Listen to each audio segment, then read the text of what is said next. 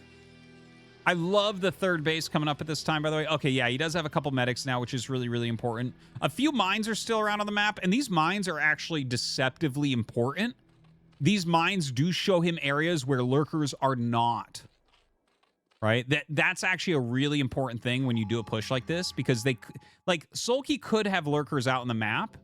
It's potentially something that could occur in some of these games, and the mines actually kind of help you to move out here before you have vessels ready. So very, very cool. Siege tanks moving forward now. Dude, this looks like an excellent push from Sock, seriously. Ooh, good snipe on that one Valkyrie. Okay, he's going to break the sunken really, really fast.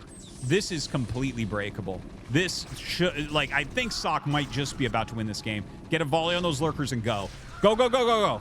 He should go right now. Seriously, just go. That one volley on the lurkers was more than enough. Break through those lurkers. Oh, God. The lurkers come up. The reinforcement. Oh, my God. Sock actually didn't send any reinforcements during this entire fight. He should have a lot of units at home right now. And suddenly Sulky ends up holding it. So, I mean, I think the push forward was correct. He was just slightly late on doing it. I think he should have done it instantly to bust those lurkers and start getting in on the drones. But also just not seeing a reinforcement is really, really rough here. I would love to jump back to Sock's base and just see how many units he has, because obviously that's a little bit micro-intensive and everything. But if he had more units coming up right there at the end, he probably breaks the natural. So a little bit surprised. Oh, wow. Actually, this Darkstorm is almost good for Sock in a way.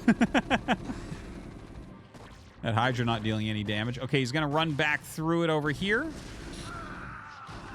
Yeah, he's just picking off any drones that he can at the moment. Sulky trying to keep everything under the Darkstorm there. But still some okay damage. Okay damage. Sulky right now is very low in supply. He's going to drone up a little bit. He's going to just set up his defense. You can see that little ring. It looks like Scourge and Overlords along the edges of his base. Top right is not super well defended right now. So that could end up being an issue. And the switch back into mech. Dude, it's so interesting. Some of these games. So it's like a Vulture Valkyrie opener into a bio push. Back into mech. Really, really cool here from Sock. I'm honestly very fascinated by that. And one thing I do want to mention, Sock has always been an important player in the development of things like mech switches and mech against Zerg. Even back in the old days, in the Kespa days. So just something to mention, like he is... Like, he's seriously one of the unsung heroes of Terran for a very, very, very long time. So a little drop here. He's just, like, taxing Sulky a little bit. The multitasking, everything. This is not a drop that he thought was going to do a bunch of damage or something, right? Like, this is just him throwing some extra units up here, keeping Sulky busy. Ugh, Ling here at the third base. That's really annoying. And top left actually gets canceled out by a very small group of Zerglings. Going to restart a command center here. Does get that Ling at least. Runs right past with his vultures. Wonder if Sulky's going to be a little bit surprised to see all these vultures. Unfortunately, they all die. So it doesn't get any value off of that, unfortunately. I guess this one vulture can get a few kills here. But this is not worth the whole group that he sent in, unfortunately. Definitely need to see Sock just put out a whole bunch of mines.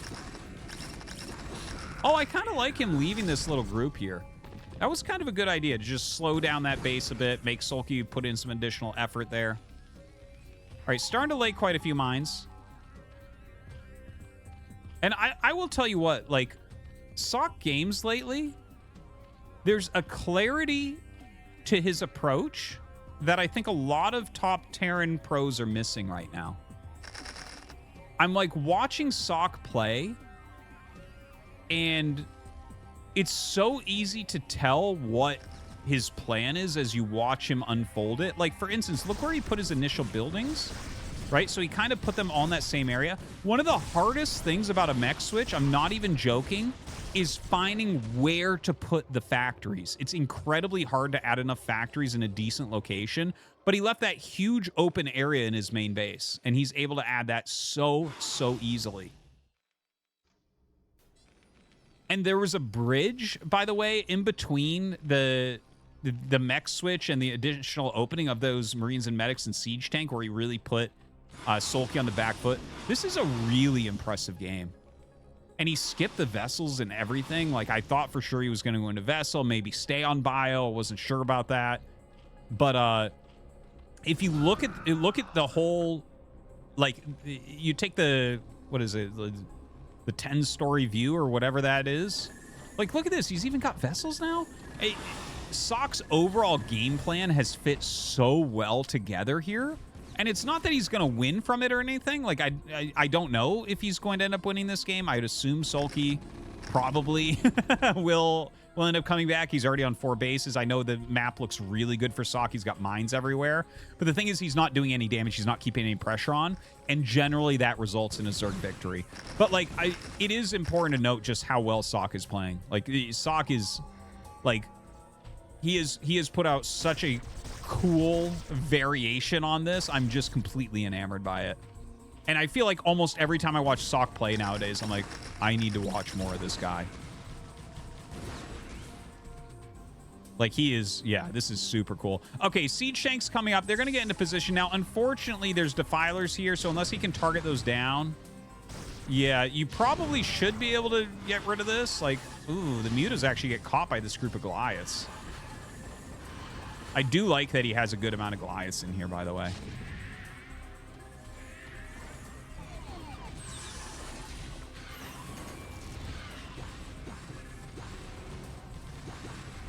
All right, so this is pretty brutal, but another Dark Swarm. If he gets one Lurker up there, he should be... Oh, no, it's getting splattered, man.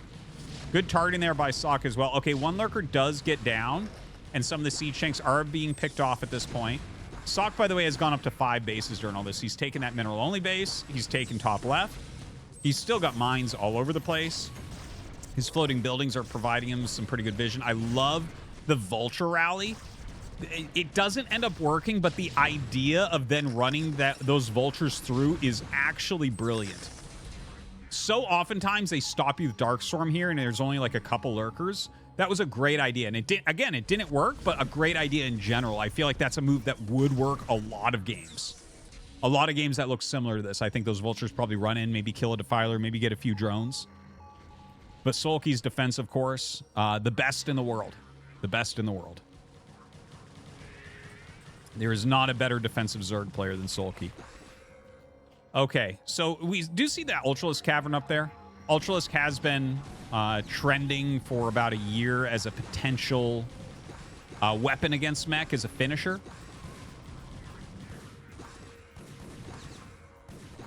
Few Lings picking off a few of these units here. This is... It is looking rough. Like, look at this. A little switch back to the Mutalisks. Yeah, we don't see any Goliaths here, so this is a problem for Sock as well. This is something that happens with mech. Like, what you want is mines with Vultures running around, and you want to make a bunch of tanks. The Goliaths don't necessarily fare super well against everything, especially with Defilers out there. But then they can switch back in the Mutalisks quite often. So, yeah, tough situation here for Sock. Even though he's got a ton of bases and things are looking good in many, many ways.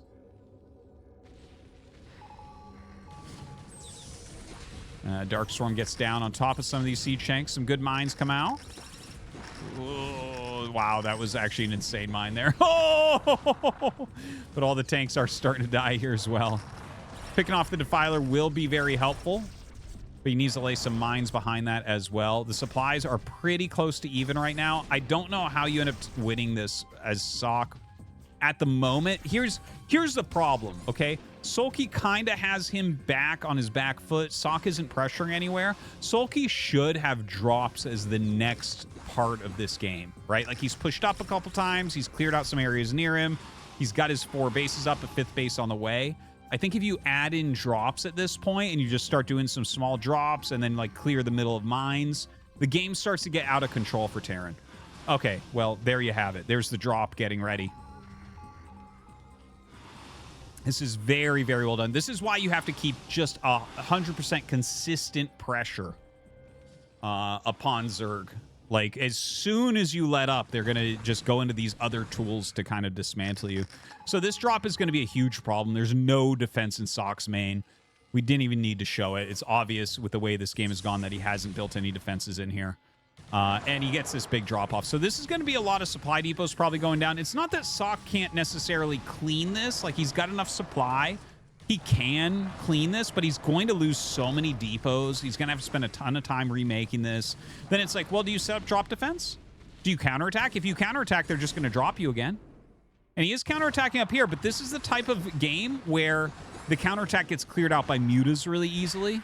Or you just Dark Swarm over and over again on a single lurker, and the tanks can't proceed. It's not like tanks can run under a Dark Swarm past a lurker. That's not going to happen. So the tank's actually going home at the moment. Looks like he wants to save that main base. It's just, how do you reinforce everything enough that Zerg doesn't just take complete control of the game after this? Look at this, 140 of 98. It's kind of like the Corsairs we saw earlier.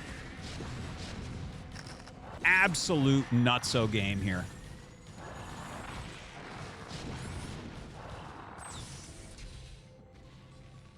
Ling's going towards that top left. There's not a lot of defense up there yet, but there are quite a few factories. A lot of depots going to be rebuilt up there as well, it looks like. Sock here only on 2-1 upgrades. That's unfortunate. You know, obviously, the higher upgrades you get, the better you're going to fare. And I think it matters more against Zerg than... well, not obviously, but then against other races, like even the armor upgrade, because Zerg units do less damage, so you're going to really feel that as well. Few mutas coming in. Just, man, Sulky's making so many problems for Sock here. It's so difficult. Sock's supply is down by about 35 now. Center getting cleared of these mines.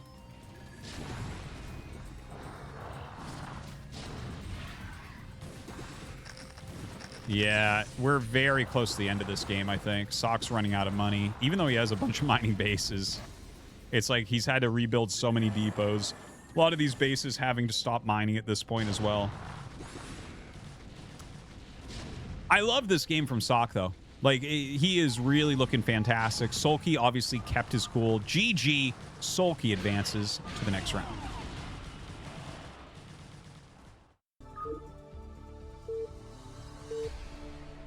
Here we go. Terran versus Terran time. Barracks versus Rush. Definitely think that Rush should be favored here. Barracks does well in prep tournaments oftentimes because he's friends with some of the best players like Flash and gets insane builds. Rush, I think, is just better than Barracks. Just straight up, like, I know Barracks had a great season and everything a couple seasons ago, but Rush is consistently one of the strongest Terrans. He's got, like, some of the harassment skills of, like, Sharp with the macro skills of Light. Like, he's really an important part of the Terran lineup. And he, right this second, for the last few weeks, basically since last season, has looked like godly. He's just looked godly. Like, it felt like Royal looked like that before last season. You know, didn't have the greatest season, but he was looking very good, and he was one of my predictions to do well. I feel like Rush is kind of that right now for me for Terran. And obviously Light always does well. So yeah, I think it is definitely Rush favored. Rush is the blue Terran here in the bottom left, and Barracks the red Terran in the top right. Looks like they both want to go for forward Barracks here, and that's not surprising. You kind of need to put pressure onto potential, like, command center first or gasless expansion builds. Just by building your Barracks out in the front like that, you put on way more pressure. So what will happen is they'll both go gas behind this and just go for factory expansions. But their SCVs will scout in one direction, then Marines will rally scouting in the other direction, and you'll make a second Marine, and you'll basically converge upon wherever your opponent is if they're trying to expand really quickly. Because they're both doing the same build, It's not likely there will be a scuffle. There is a chance the Marines will walk in the same direction, but whichever Marine gets hit first will just turn around and run home. Because you're not going to be able to win from there unless you are, like, lottery lucky. So, yeah. Yeah, this is like, pretty mapped out what we're looking at right now, and it should just be cross-spawn factory expansions, which generally will go into speed upgrades. I actually think Barracks utilized a really cool build 2 seasons ago in Terran vs. Terran and cross-spawn, where he went for a very fast Vulture speed, but was off of 2 factories and had some Goliath follow-up. I really, really like that build. That's one of my favorite builds right now in this matchup. As far as Rush goes, I feel like I haven't seen as many Rush TVTs lately as I've seen Barracks TVTs, which is kind of weird because I watch Rush more than Barracks for sure. But yeah, I guess that's part of the curse of being one of the very top players, is you don't play the mirror matchup that often. It's more about, people really like to see non-mirrors. But I tell you, Terran vs. Terran is a fantastic, fantastic matchup. I enjoy watching it so much. Playing it as well. So fun. All right, both sides going to get their command centers down just around the same time their factories are finishing. Ooh, Rush gets just slightly delayed by Barracks. That's annoying. But it's honestly not the end of the world. Like, yeah, now his command center's a little bit later. I guess in theory here, you're going to be like 70% of an SCV behind. But he's losing an SCV, and Rush isn't. So I guess actually the SCV advantage goes a little bit towards Rush by 0.3 SCVs or so. Okay, so Vulture's being made on both sides. And it was an add-on right away from Rush. Whereas Barracks is going for 2 Vultures, it looks like. And he's going to go around this Barracks. Oh my god, a hidden starport. There's no way he's going to see that, though. What he's doing here, what Barracks is doing, is going around the floating Barracks. He knows where the floating Barracks is. The second Vulture should come straight across, because he knows that this should be a 1 Vulture add-on. Because when it's cross-spawn, you don't really need to worry about people massing up Vultures and going. You have that extra travel distance. But this is like a really important moment. He's got to wait for the second Vulture. Oh, but see? Like, that's the thing about cross-spawn. If this was close spawn, he would get damage done. Instead, Rush just wins this easily. Actually, yeah, it looks like Barracks comes out just slightly on top and forces a little bit of a repair, but very, very close. Now, Wraith being made, this is kind of a tricky build here from Rush, because he is making multiple Vultures and going into Wraith, which can be a little bit risky, but a Siege Tank comes out next. And it is a 3 factory opener from Barracks. So we're going to need to see a wall going up over on Rush's side to deal with the amount of Vultures that are going to be coming out. But there is not an armory even started. So the Wraith is going to deal immense damage. And as soon as you see the Wraith, you're going to know, like, okay, he has to have a tank at home, which means he has 1 factory, which means these Vultures can potentially do damage as speed finishes up. Okay, Armory just got started before the Wraith gets there. That is important. Now, the Armory is connected to another building, so it's going to be harder to repair the SCV. Normally, if your Armory is coming up late, you want to build it somewhere where it's not connected. And look at how he's going to float the Barracks over this, so it's hard to continue to build it. So you can't right-click on this Armory any longer. So when that SCV is dead, then you can't start building this armory again. See that? Is that not crazy? Meanwhile, full wall being made at home for Rush. Oh, he got one on. I don't know how he got that on. There must be a little tiny edge that's still there, but dude, it's hard to do. This is like, oh, he got it on again. Okay, so there's some corner there that he's able to click on, but I've seen people just have to start another armory. Yeah, okay, anyways, he does finish it up, but you can see that that is a very powerful move. It is really, really hard to do, to click those SCVs on there, but I guess he must have figured out an angle or something like that. I'm going to have to look into that. Because, yeah, it's very rare that this exact circumstance comes up, but as I mentioned, I've seen it a few times, and it's been super powerful. Okay, so the Wraiths are going after the SCVs here. He's dealing huge amounts of damage. The lead that Rush has here could be game ending. These vultures aren't going to do anything. They're going to lay a few mines. Like, you know, we can see that Rush overbuilt depots just to make sure he had a big enough wall. Now there are some Goliaths out here that can push the Wraiths back. And here's the thing. You can actually work hard with these Wraiths and still get damage. But you can also just say, screw it, go kill the barracks. And just not even think about them anymore. And just macro up. Because a lot of SCVs have died. Not only have a lot of SCVs died, your opponent now needs probably to have 4 Goliaths. 1 in the main, 1 in the natural, probably 2 with the army. And because he has to make all those, it's like you just go 5 factory from here. This is a very common thing after a Wraith opener, is you go 5 factory, you force your opponent into Goliaths, and you can gain some pretty massive map control. So right now, Rush is just sieging up. He's playing this very, very methodically. He's gotten some scans, so he's going to start clearing mines. This is the only thing keeping him back right now. If there weren't mines on the map, Rush could just run across this map and rally up and get, like, basically finish the game. On Barracks' side, if you want to win this game, you have to prevent him from getting a containment up on you. So you see there's another row of mines there. Of course, Rush doesn't know where all the mines are that are on the map. He assumes that there's quite a few out there. His Wraith's still flying around a bit, doing a bit of scouting and all that. Third base going to be coming up for Barracks. Oh, that was a good scan. Oh, I guess it wasn't actually. He only got 2 of those mines. Okay, that mine doesn't hit. But Barracks knows where Rush is at right now. Important. Rush has not started a 3rd command center as far as I can see. I see that he has 5 factories. He landed his starport in the top left of his main base. But no 3rd command center yet. Barracks has started the 3rd command, which is really important. Now, where do you siege up as Barracks? Because you need to defend your main area, that main ramp, and you need to defend that back door to your 3rd. That 3rd base, it has gas, whereas the mineral only doesn't. So that's why he's taken it, but it's much harder to defend at this stage of the game. Now, sieging a couple tanks there, just bringing your units in that general area, have already probably given Rush enough information to think that 3 o'clock has been taken.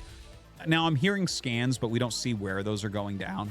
It could be checking tech. It could be checking army. It could be checking for mines. It could be checking for expansions. There's a lot of different situations where you're going to use those scans for different things, and the observer isn't trying to catch them. And that's the thing. Like, if you don't play a lot of TVT, then you might not catch where those are, right? That's like a funny thing where, like, as a Terran player, you'll probably be like, okay, let me just click here real quick to see. Yeah, there was the scan, right? Because that's kind of the things that you'd be interested in. But yeah, this observer not really checking out for those. 3rd add-on going down on both sides. Of course, for Rush, this is a bit harder. He's taking his 3rd base at a mineral-only expansion. So that could end up slowing down his +2 attack, or it could just eat into his overall siege tank count. Rush has taken just a mid-map siege position. So he's going to just kind of macro up. This is like a very passive approach to the advantage that he had. I feel like Barracks has basically already come back into the game, or very close to it right now. 2 more factories being added here by Rush. And of course, Barracks should be adding some more factories relatively soon. But the fact that Barracks got his 3rd base up much quicker, and it's a better base overall with an additional gas. Yeah, I think that Barracks is basically already back into this game. TVT can be a tricky one. There's like, TVT has more comeback potential than many matchups. I can't say any, really. There's a lot of the matchups have a lot of comeback potential. But as far as mirrors go, Protoss versus Protoss and Zerg versus Zerg have almost no comeback potential. Once you start to get ahead, you start to really get ahead and crush. In Terran versus Terran, it's like so hard to finish someone. A lot of times the comeback is your opponent tries to win the game, right? But Rush has gone about this after the very nice advantage he had in the early game. He didn't really press anywhere. There was no attacks. He just slowly cleared mines, slowly took additional bases. Maybe he's just so confident in his later game that that's the plan. But when you look at the supplies, they're very, very close. Rush's position is a little bit better. He just got his fourth base up. He hasn't taken the gas yet. Fourth base starting for Barracks, but it's a mineral base. It doesn't matter as much. Take it, yeah, great. Not that important, though.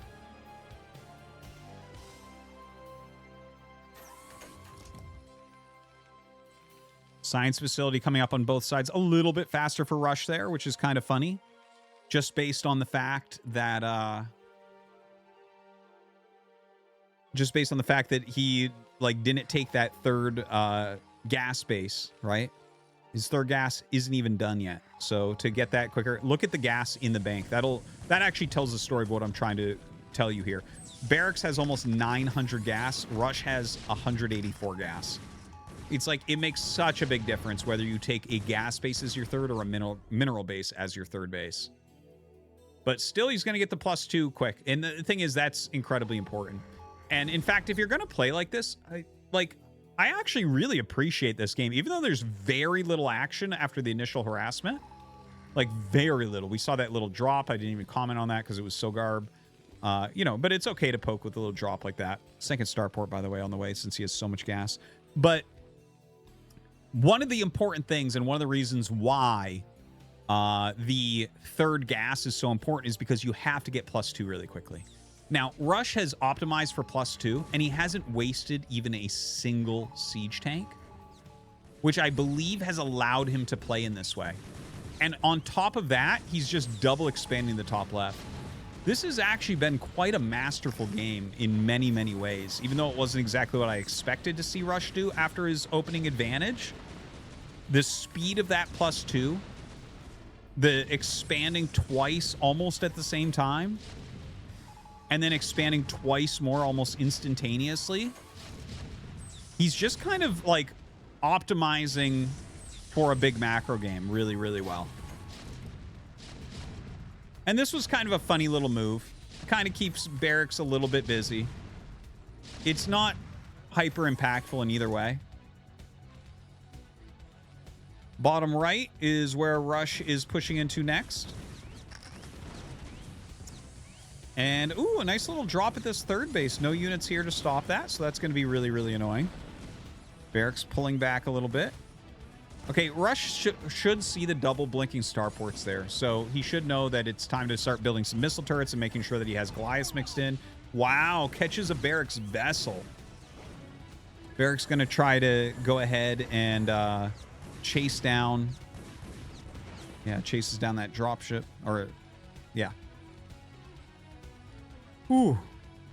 Okay, double star or triple starport wraith here for Rush. Probably see some Valkyries get added in as well. This has actually been a really enlightening game for me, guys. I've actually, like, it's very, very light, again, on any sort of action. But there's a very logical, methodical nature to the way Rush is playing. Not that Barracks is playing poorly or anything, but there doesn't seem to be as much of a plan. Whereas with Rush, it kind of feels like that sock game that we just saw. Where I'm like, oh, this all fits together so nicely. Like, look how many bases he has. And as soon as Barracks breaks that area, he's like, yes, and now we push here. This is, what we're watching from Rush is absolutely amazing fundamentals. Which is something that I've been talking about with him for a long time now. This is why he's so good. Not only is he a modern player, like, he's got the macro, he's got the brain for it. Like, look at the way he's played this game. There has never been a moment where he's been in trouble. Not a moment. Well, this might be the first moment, is those wraiths. But he's bringing his own wraiths and Valkyries up, so should be fine. The 3 starport to counter the 2 starport is always very strong. 2-1 upgrades on either side.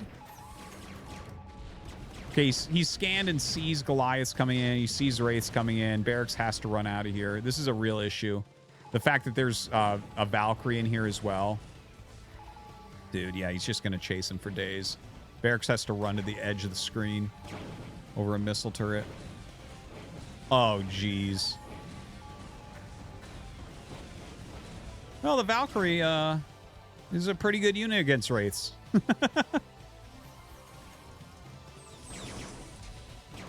This, God, guys, this is a game I'll be rewatching later. Just ridiculously strong play from Rush. Just the mastery of understanding. Just the pure basic fundamentals.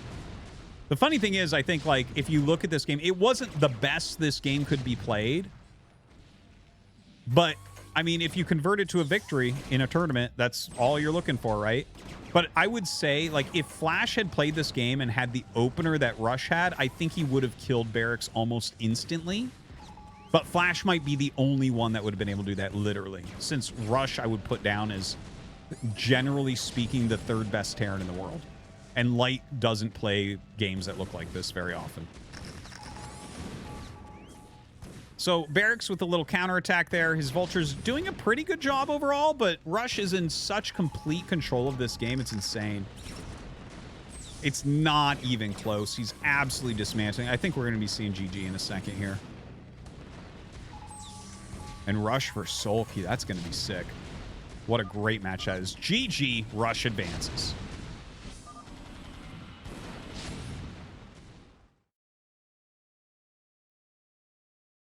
All right, guys, we're going to get into the round of 4. It's best of 3s now. Mini against Effort. Odyssey going to be our first map here in this best of 3. This map is absolutely insane. So far, it seems to be very, very Protoss favored. That's what everyone's saying. I've watched a bunch of games here in Protoss vs. Zerg so far, and I don't think I've seen Zerg win on this map yet. The stacked mineral patches, very, very good for Protoss to really get it going, to get that economy going. Yeah, I don't know. We'll see. But yeah, I guess I've seen probably 4 or 5 PVZs here amongst the top pros playing each other, and it's been all Protoss victories. I think maybe I saw one game where a Zerg won. I'm trying to remember. I think there was a counterattack game that we saw, didn't we? Last week. Anyways, yeah, we're gonna see how this goes. Mini versus Effort is just a ridiculously good match on both sides. Yeah, I actually am trying to think who's the favorite here. Here's the thing. I would take Effort against pretty much everyone in the world except Light and Bisu, probably. Let me think about that for a second.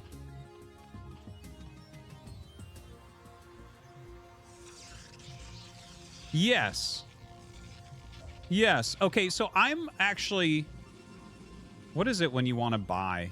Is bullish? Is it bullish? I don't know. It's something like that. I'm bullish on Effort, okay? Effort, like, whenever he's in good shape... I remember last time he was in good shape, I'm like, I think he's going to win ASL, Tasteless, and I kept saying it, and then he didn't. But, like, when Effort's in really good shape, like, seriously, first off, he's the only player in the world with a best-of-5+ winning record against Flash, okay? He's defeated Flash in 2 Star League finals. His Zerg vs. Zerg is godly because he's one of the best controlling players in the world. His Zerg vs. Terran is godly. But I think he has the same problem as Jadon because they both lean a little bit more towards aggression, where Light, being the brick wall that he is a bad matchup. Because Light is the only player that kind of plays like Light. Like, even Flash plays like greedy economy. Light just plays like, I do everything right, like a robot or something. And then, like, I think Bisu is just... Bisu's PVZ is so next level from everyone else's that I favor him against, like, every Zerg. Probably even Soma, too, even though Soma beat him 4-3 in that ASL round of 4 last year. But still, right? Like, that. I mean, that's how close it was. It's like, yeah, Soma won that one. Just because someone's favorite doesn't mean they win every game. But, yeah, so I guess I hope bullish is the right word, but I'm bullish on Effort. Like, I will always... Like, I basically accept against those 2 players, I assume that he'll win. So a little bit of harassment coming out of Mini here. You can see that he's very quickly being able to drip Zealots out. This is a problem for Zerg. the speed with which he's getting this pressure on. Now, there's no drones that natural. I wonder if this is going to be like a Zergling all-in. It's possible. We'll see. If drones are not hatching right now... Okay, drones are hatching. So it's not looking like it's necessarily an all-in in that regard. Hydralisk Den goes down right in the face of that Zealot. So kind of some important intel. 8 drones on those patches. The Zealot being chased back a little bit here. It looks like, oh man, already getting a drone. It's really hard to pull the right drone out of here, but the thing is you can select all of them, then grab the one through its wireframe on the bottom that is taking damage, then pull it out like that. So it's a little bit different from the micro you'd normally use to pull away hurt units, and it's a little bit slower because just seeing which one and clicking on it is obviously much faster than looking at the wireframes and being like, okay, now click this wireframe, and then I have to move my mouse way up to wherever it is I want to move them over to. Okay, so that gets dealt with. Some Hydras are starting to come out a little bit. It looks like we are going to see like a 3-hatch Hydra here. Mini, I would assume, will get his cannons up in time. It would be really strange if he did not.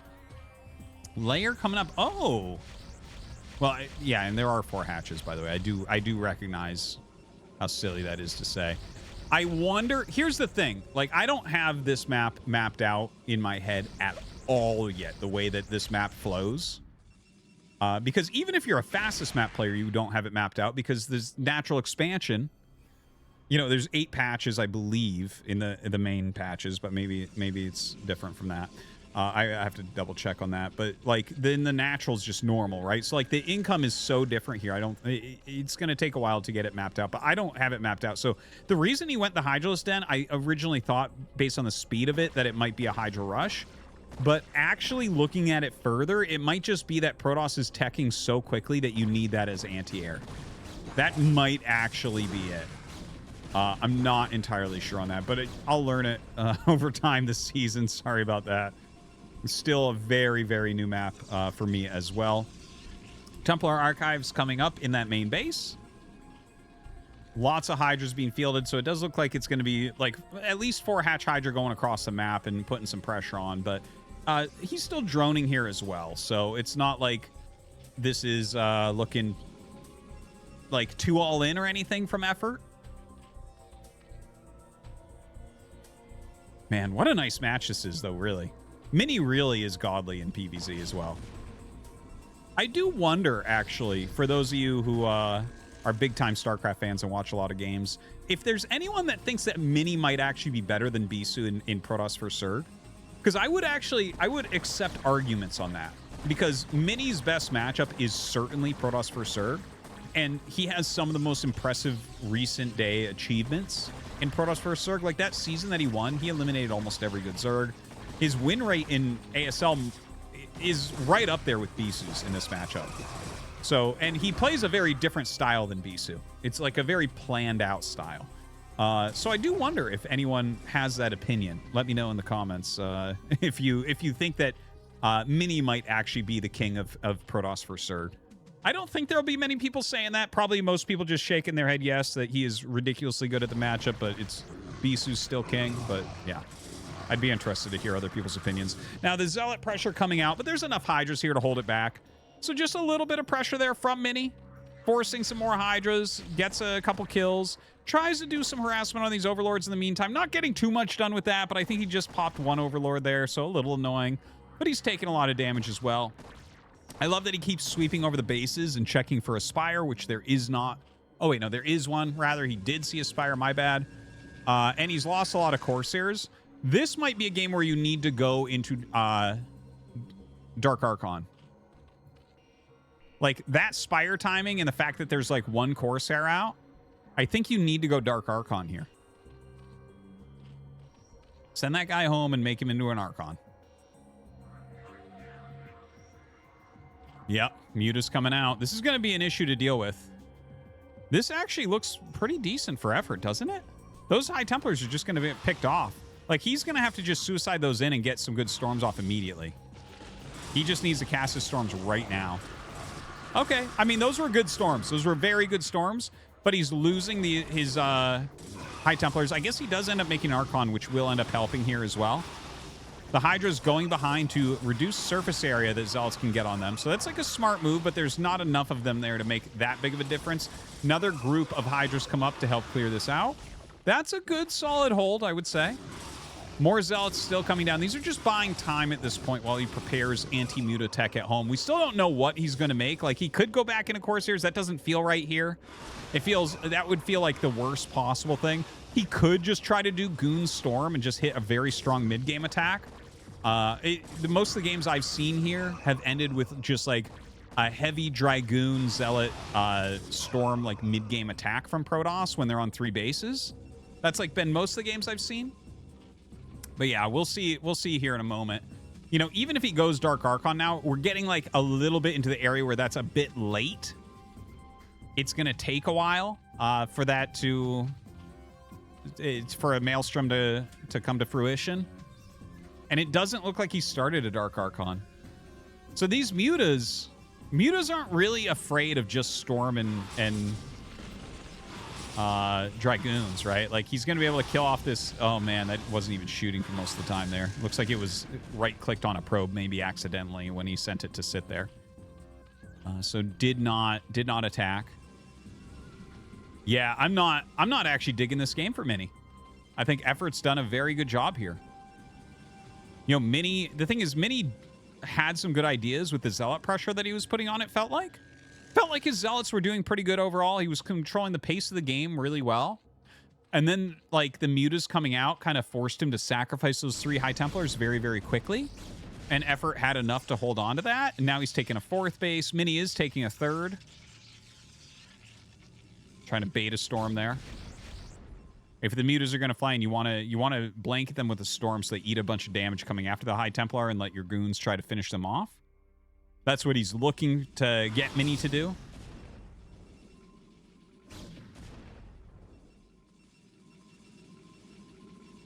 Couple cannons up there in the main. Not quite enough mutas that you would want to dive on that right now. I think the cannons would buy enough time for Mini to react and not really take too much damage from that. Hydra Lurker, the name of the game now here. And it looks like he's rallying them into a position where he wants to attack, because that's not like a defensive position based on the 4-base layout that Effort has. And look at this. See, he's just diving in. Okay, gets the Storm out, but also kills the High Templar. See, this is why I really like the way Best plays, where he's just all about getting that Dark Archon out. Now, that being said, the high ground is pretty strong. That's a lot of Dragoons. He's got the cannon up. He had another Storm Boy come down. So good hold there from Mini. Supplies are pretty close, though. I'm still okay with where Effort's at in this game. I actually think that he should play this game like true, as opposed to going into Lurkers. I feel like getting into Lurkers here... Like, obviously, Lurkers make the Hydra army a lot stronger, but Mini wants the game slowed down, in my opinion. I think that's what he actually wants to have happen. I actually think the way True plays, that True would fare very well from this position, because he would just be going, okay, here's a group of mutas. We're going to go snipe High Templars. Okay, I lost 11 mutas there, but you have no High Templars. Here's 1,000,000 Hydras, right? And that type of thing, when there's not a dedicated anti-muta, can be very, very strong, because there's not a dedicated anti-muta. There's no Corsairs. There's no Dark Archon. Okay, so that feels like a really reasonable idea. Whereas the way that Effort is playing this, where it's like Lurker Hydra is really good and really strong, but it's mostly for containment or defensive purposes. Now, this map has so many paths, I couldn't tell you where to contain. Like, Mini's not going to let him right in front of his natural, so that doesn't work, and there's not another obvious place. So, like, he can do a zoned defense with it, but it slows the game way down and allows Mini to kind of get into the critical mass that he might need as far as High Templars. So, yeah, I kind of am of the opinion that I think that Effort maybe had a different way that well, he definitely had a different way I would have liked to see him go. Now, is that an actual better way than what he's doing? Well, he doesn't seem to think so, and... I mean, as I said, I think he's one of the best players in the world, so I can't argue too much. But yeah, that's kind of my analysis of that. Okay, so you see a Corsair there floating, just kind of watching for a potential of anything coming in. You never know. You could get into drops here. This doesn't feel like a game that will go into drops for effort. It does not have that type of vibe. This seems like a big map control oriented game. A lot of moving back and forth with defense. You see some nice movement here from Mini up the center of the map. I like the Scourge Ling. The Lings have a higher attack priority for those Dragoons. They undo the Scourge, so he's able to utilize a few Lings to tank some shots while the Scourge fly in to kill the Observer. There is still an Observer here, though. This is a very strong attack. Not that many Zealots here to kind of tank for those Lings. More Hydras and Lurkers coming down. You can see this kind of thin area. The Storms are doing very, very well because of it. That is a lot of Psy Storm. My gosh. Effort having a hard time holding on right here. This is that 3-base mid-game timing attack I was talking about. I've seen this exact attack on this exact base win like at least 4 PVZs in the last couple of, or the last week or so, really, I think. Yeah, it's very, very strong. Now, Mini is taking a 4th base during all this. Effort is doing some other expansions as well. Top of the map, bottom of the map. He has a bunch of units over to the right-hand side. I'm not sure what those are really for, but those are not really affecting the game at all right now. And everything he throws up here is just getting completely bodied. Okay, a flank comes in. You know, if you can kill this army, he hasn't lost drones yet. So if you can kill this army, there's actually still potential here for Effort. Effort's got a lot of hatches. He's got a lot of bases. But if he starts losing his hatcheries, his production, so one hatchery has gone down. Another one looks like it's going to really shortly here. And then he's going to start losing drones and his economy. And it's like, okay, well, even if we had the money to remax, or not remax, but make another large army, suddenly we don't have the larva to do it, that type of thing. It seems like it's just barely getting out of hand here for Effort. He just doesn't have quite enough to take this down. GG. Mini wins game 1.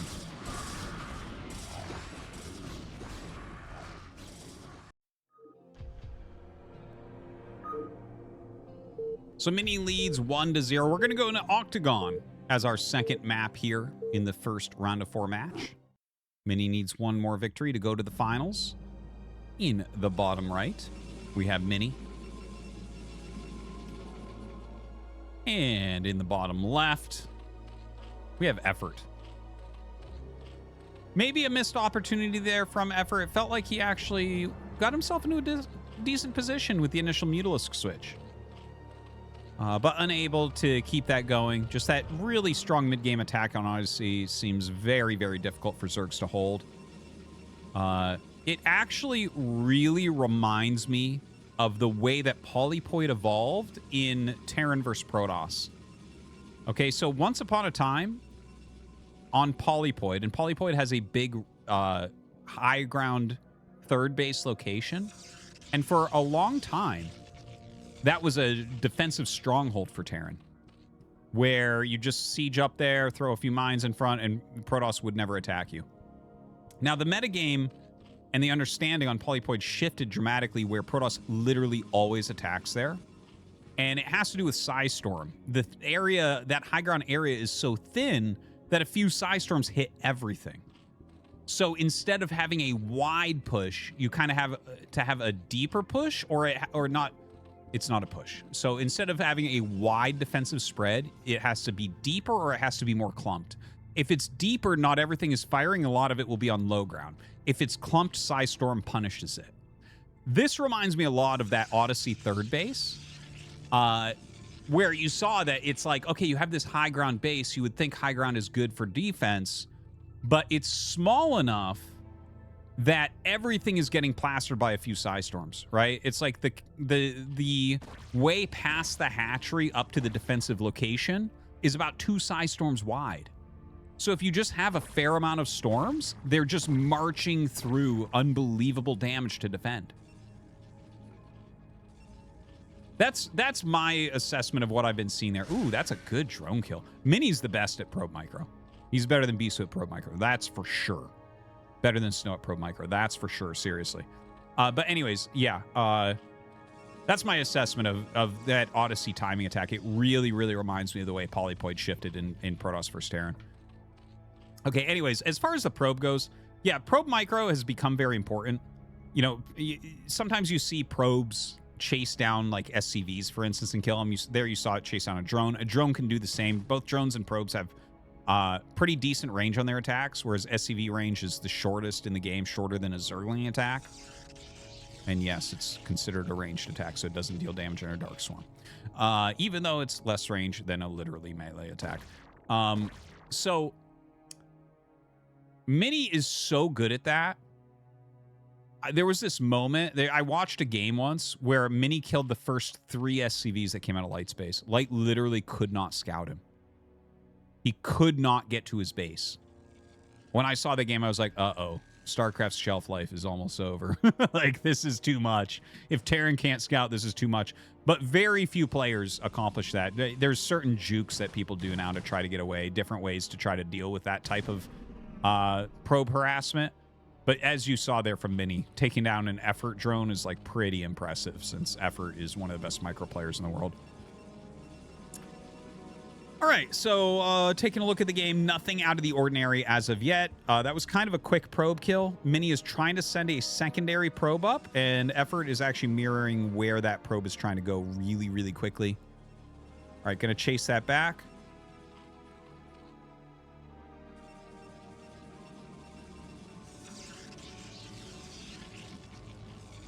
Layer is on the way. Oh, I'm so excited. I'm so excited. I'm like wiggling in my seat right now. I hope that you guys are enjoying this ASL Open tournament. This StarCraft is just fantastic. I'm glad to have you guys here. And yeah, thank you very much for checking it all out. And yeah, please, again, do subscribe to ArtosisCasts. If you're watching on my Soup channel, absolutely follow me there on Soup. I'm excited about the future of our game, and it feels like it's just absolutely never going to go away. I mean, if it didn't die off with what happened to it after StarCraft 2 came out, you're never going to get rid of it at this point. Oh, man. So, yeah, thank you guys so much for tuning in. And I hope that you're enjoying these games as well. It's such good matchups. I tell you, actually, even just looking at the way that the ASL Opens have been going, even though it's best of 1 brackets up to this point, it's crazy to see the skill of the players coming up. Like, we're seeing the literal best players, which you're like, well, yeah, of course. But, like, upset potential in a best of 1 is real. But, like, and then you look at what the matches were. Like, True, one of the best upcoming Zergs against Mini. One of the best established Protosses. Established Protoss wins. Paralyze, in my opinion, the best up-and-coming Protoss against the very established Effort. Established Effort wins. Sulky, maybe the most established Zerg right now, going up against Sock, who is actually on an upward swing, but he's kind of old school. He's been good for a really long time, so that wasn't exactly the same. And I thought that that was a fun game. And then we have Barracks, the up-and-coming Terran player. He's been up for a while, but still an up-and-coming Terran player, going against Rush, who's a more established, but still a little bit up-and-coming. But definitely more established than Barracks, and Rush winning. And it's like, damn, man, these guys really are showing their skill, even in that best of 1. It's such a beautiful game where it has that much skill expression, where it's like, yeah, the upsets can happen, they do occur. But especially in this type of bracket tournament, man, it comes down a lot to base skill. So right now, some Zealots coming out. That Corsair did get an Overlord there, over at the 9 o'clock base. We don't really see Hydras as of yet. The Ling's just staying away from these Zealots. I think the Zealots have +1. I didn't notice if the observer clicked on that as of yet, but or maybe it's a little bit off still. Normally +1 finishes just a little bit before legs. So I think actually maybe it's not quite done yet, but they go behind the mineral patches. Yeah, DT coming in. No +1 as of yet. Oh, that's interesting, going after the gas. Making a little bit of a wall with his Zealots as well.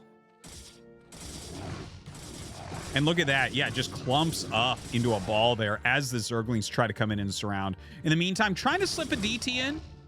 But yeah, that... Ooh. You see that egg at the top left of that hatchery? I think he was trying to, like, slide in, maybe, and not quite able to do it. DT's still trying to slide in. Oh, my God. Oh, my God. Oh, my God. He gets past the Overlords. That's crazy. In the meantime, the Zealot's just going to work there, dealing a lot of damage at this natural. And now the drones have to run. Gonna end up losing a couple to the DT, but does get those drones out of there for the most part. These Zealots having a hard time. Will be picked off as well. 5 kills on this Dark Templar as it comes back up. Yeah, you should just stay hiding in the corner as the slow Overlords try to come down. Now, I just heard 2 Scourge explode, so it looks like the Corsair probably died. So that could be problematic. Like, oh, never mind. There's 5 Corsairs at home. So if there is a switch into Mutas, like, he'll get punished for that immediately. With 5 Corsairs already out, it's not hard to add a couple Corsairs into that. Whereas, like, for instance, that previous game, right, he had, like, 1 Corsair, so it's like, getting up to 6-ish is going to be really difficult from there. All right, so Effort is trying to macro back up. He definitely was bruised there, but the game is not over. Corsairs scouting out on the map. Gateways being added here. High Templars just kind of chilling, gaining their energy, waiting for that next moment. Another Corsair actually joins in, so he is actually still making a few. I think he maybe expected that Effort might end up going into Mutalisks, but yeah, it really doesn't look like that's Effort's plan right now. Seems like he wants to stay on Hydra. Probably he'll be going into Lurker, though. Like, I mean, you can't go just Hydra, right? That doesn't work. Psystorm just beats that. You got to go Hydra Muta or Hydra Lurker. And we've seen a few times, like a few months ago, we saw a lot of Protosses playing around with like a Hydra Muta Lurker, which was really weird to see, but we saw some really interesting games of that, especially coming out of Sue. Yeah, but a few different Protoss players were mixing in some different ideas with that, but it seems to have not really become anything. Like, I haven't seen it recently. I feel like it's been at least a couple months since I've seen that particular unit set tried out together. All right, the Corsairs continuing to get some nice harassment, just picking off Overlords on the edges. Really, really precise play here from Mini so far. Effort is a little bit low in supply. He's down about 40 supply right now. Now, that's not necessarily the end of the world right now. Mini's army is not fully developed as of yet. Like, when he has, you know, his 1-1, 4 High Templars with 2 Storms each, 12 Goons, that type of thing. It's like, okay, well, you better not be down 40 supply right then. But yeah, right now Mini does move some of the units across the map. Look at this. His multitasking looking very, very good. Runs in, snipes 1 drone and pulls back as he sees an Overlord there. Not wasting even a single unit right now. Mini's control has been really, really superb here. Look at his supply advantage and the amount of supply blocks that we've hit this game as well. We're going up to like a 50 supply advantage for Mini. That's wild. A lot of that is Zealots. That is a lot of Zealots up there. All right, we have the full 8 gates. So big production here for Mini. I'm sure he's going to start making Dragoons at home, trying to make something happen with this many Zealots. The thing is, this many Zealots almost doesn't even make sense. We'll see exactly how he executes with them, but like, you're just not going to get surface area with all of them at once. Look at what a long line of Zealots that is. It's crazy. All right, so he comes in and starts to deal some damage. It's so many Zealots, you have to bring your entire army back here or everything's going to die. But as the entire army comes back... Ooh, a DT drop in the main base at the same time. Oh my god, Mini is crushing. As the main army comes back... Look at that. Is Mini going to turn around there? No, the DT... Like, he's got to buy time for the DT to deal damage. And it looks like Effort recognizes there's a DT in there. Still, 7 kills on that thing before he pulls away. Might end up losing the Evolution Chamber. Not entirely sure about that. Zealots continue to harass. You can see really utilizing some of these buildings to mess up the AI on those Zealots. DT will probably be cleared. Oh my god. Oh, he keeps the DT alive. That's crazy. The Corsairs come to the rescue. Absolutely nuts. Gonna catch another one as well. Dude, this game is over. There's no way. Well, I can't actually say that, but like the amount that Mini seems to be outplaying Effort right now is pretty wild. Like we saw Effort lose last week to Bisu, but it didn't feel like this. Like this does feel a bit more one side. Like Mini has been in control of this game from the get-go. Now look at the amount of Dragoons he made. Holy crap, that's a lot of Dragoons. This is almost going to look like a rain timing attack. He's like, yeah, I have a lot of Dragoons. LOL, here we go. Oh my god. Yeah, Effort's going to GG here. And if he does, that's going to be Mini going to the finals. He's down 40 supply. 3 base against 2, but a 3rd base is being started. It's a mineral-only base, so it's not as powerful. I believe that's a 9th gate that just started. Some lurkers being morphed. This is actually a perfect attack time. If he attacks right this second, he's going to crush everything. The lurker, Effort needs those lurkers to have a chance, I think. Hydras come out, and they're in a good, like, arc here.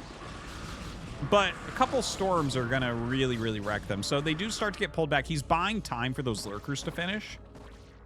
But now he has that group that's up to the north, and I'm not sure how much they'll get done. DT, 11 kills on this thing. I think it's the same DT as before. The damage pattern looks the same on it, on the wireframe. Mini right now, by the way, attacking up this hill into those lurkers. It's only a few. He has so many Dragoons. I think it's going to be a GG here, guys. Really looks like Mini going to the finals.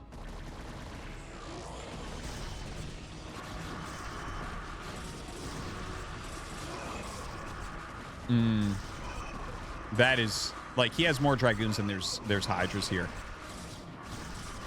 As Effort gets broken, like, as long as Mini's sending more units, like, it should be mostly Zealots coming up to reinforce. Yeah, he's not going to be able to pop off enough units. I think that's going to be it, guys. Effort not making it through. Yeah, you see as he throws himself back in his chair, he realizes there's really nothing left here. His production just is not going to get enough units out to be able to stop this. GG, Mini to the finals.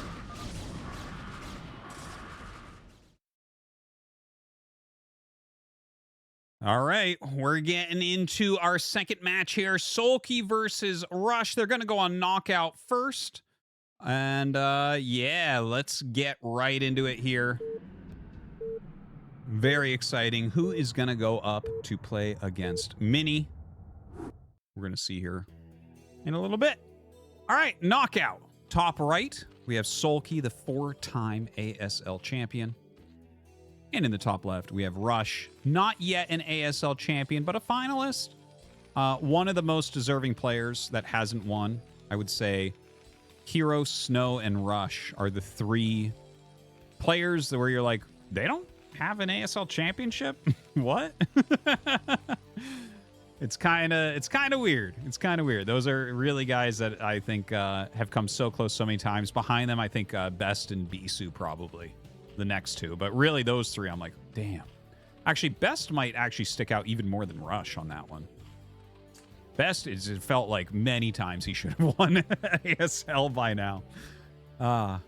We live in such a weird world. There's so many, like, the repeat champions are for serious. Like, 4 times Sulky, 4 times Flash, 2 times Queen, right? And then it's like, that is almost half the ASLs, just won by all the same people. And then we have just a bunch of one-offs like Rain and Shuttle. The thing is, Rain could have won more if he had stayed active, but the guy just is, you know, a variety streamer. But yeah, anyways, enough of that. This is an 8 racks. Just a slightly forward 8 racks, so I think that this will be into expansion, not into gas. We'll find out about that in just a few moments, in about 15 seconds or so. We'll see if he's going gas or if he's going to follow this up with an expansion. But generally, when the barracks is that close, you just go with expansion because it's very easy to go back and complete your wall. So some pressure going to come out, but it's not going to work out for him because Sulky is going pool first here. I believe that was actually overpool. Overpool is a great counter against 8 racks. Oh, and it is going to actually be a gas. Okay. And that's totally fine. I don't think that one version of the 8 racks is particularly better than the other, whether you go gas behind it or expansion behind it. I think both have like a lot of merits to them. Now, Sulky comes up and he sees a Marine, so I think he might be looking at that and saying, okay, this looks like it's very likely going to be just a Marine attack coming in, but as Rush gets up here and sees Lings hatching, he'll just pull his Marines back. There's absolutely nothing to do with these Marines other than go back and defend. Now, generally with this build, you don't get a second depot, so this is like a little bit annoying because he's got to afford... Oh, the Lings actually came back. This was actually a little bit fortuitous for Rush that the Lings came back to chase his SCV. You've got to afford that factory. But if you immediately send 6 Lings across the map, normally this build, you have 3 to 4 Marines maximum, and you get supply capped, and you're very late on your second depot. So, like, if he had instantly sent the 6 Marines back, or the 6 Lings across, that would have been actually a decent move. But, yeah, that's not how that turned out. So, anyways, kills off that drone, which is really nice. Loses his own SCV. And yeah, the game continues. Sulky will have to end up getting a sunken colony. The Marines are pushing out a little bit here. This is just Rush putting on some heavy pressure. He wants Lings to be made because the Lings will do absolutely nothing against the Vulture. The Vulture should be started here in a moment. I think he's just about to finish that factory.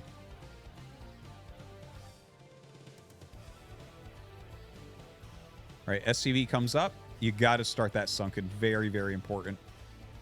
And yeah, it does look like the Sunken is going to get started. No, he didn't. Oh, he might think this is an expansion follow-up based on the barracks placement. Like I said, like normally when you see a barracks that's that close to the wall, you just go expand behind. So this game might actually end really quickly. I think Sulky has misread this situation immensely. Well, look at Sulky's face as the Vulture comes up. He is not going to be happy with this. Yeah, that's way too late. And oh, a starport up behind it as well. Okay, so it looks like he's not going to go after the Sunken. He's going to force his way up the ramp. And so this is like a little bit of a gamble. If you get up the ramp, you win the game. If you don't, Sulky's still in it. Okay, Sulky's still in it. But obviously this was bad for Sulky. Like this is going well for Rush so far. Yeah, he didn't get damaged with the Marines, but he forced out so many Lings. And he actually traded with them reasonably well. The Sunken had to come up. Lots of lost mining time. Killed some drones. All these good things going on. And the fact that he's going Starport afterwards with a Wraith means he's going to be able to scout if and or what all-in this is. This is so well done by Rush. Dude, Rush has been crushing lately, by the way. I know I mentioned this earlier in the cast, but Rush has been doing so well. There's a series called Ultimate Battle. Where they play 9 games, and Rush has been crushing everybody in it, including Soma, including like just so many of the top players. So like, yeah, Rush is in ridiculous shape right now. Looking fantastic. Okay, flies through. He sees, okay, look at what he sees. He sees the drone count. He sees Hydras are out, layers done, only 1 gas. This is a huge amount of information to gain. And this feels like such an advantage to Rush. Now, I'm not sure if he's getting speed or mines here. I think both speed and mines are fantastic from this position. Now, he's building a bunker. This is a bunker for like anti-all-in, but I don't believe that this is an all-in. I believe that this is Sulky stabilizing with Hydras, yes, and going directly into Spire, which is a very good move. I think that this is a great move from Sulky. The Wraith going to come back. You can tell that Sulky recognizes that this is a drop coming up. He's right now that Wraith trying to draw Hydras down. Now, it looks like speed was the choice here for Rush. He's just going to target down some drones.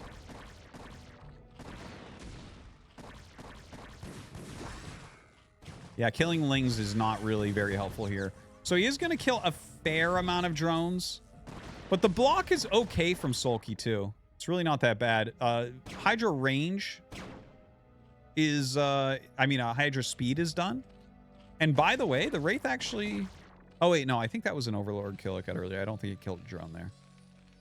Wow, science facility already up. More vultures still being made. So did he pick up a couple vultures and get them out? Is that what I'm seeing up here to the upper right? Maybe.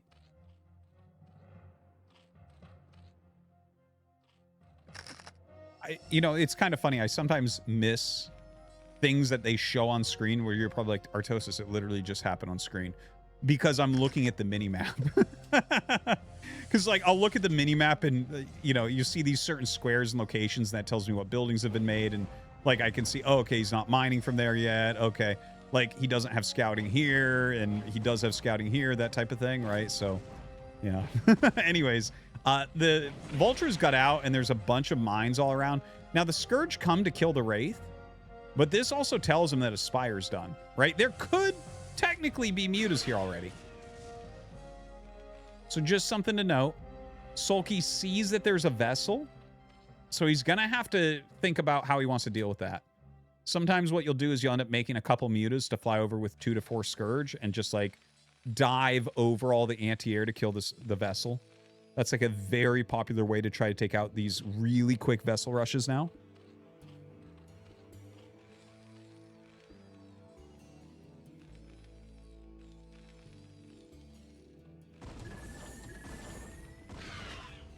All right, one of the Scourge do get picked off. Dropship flying in at a very strange angle. And it's actually going to see mutas popping. That's, even though you lose the dropship here, and I believe there were 2 vultures in there, in a way that's worth it, because you don't want to find out the mutas are there when they appear in your base. So he gets to start some additional missile turrets. These vultures going to buy a little bit of time here for Rush as well. Pulls them back. Double Vessel with a Radiate is going to be really strong against these mutas. I don't actually see any additional Scourge that have been made. So he's got 7 mutas. That's the perfect amount to one-shot SCVs. But as soon as you get an Irradiate down, like, this is going to get ruined. Oh, boy. Oh, boy, that was a lot of damage. Oh, painful.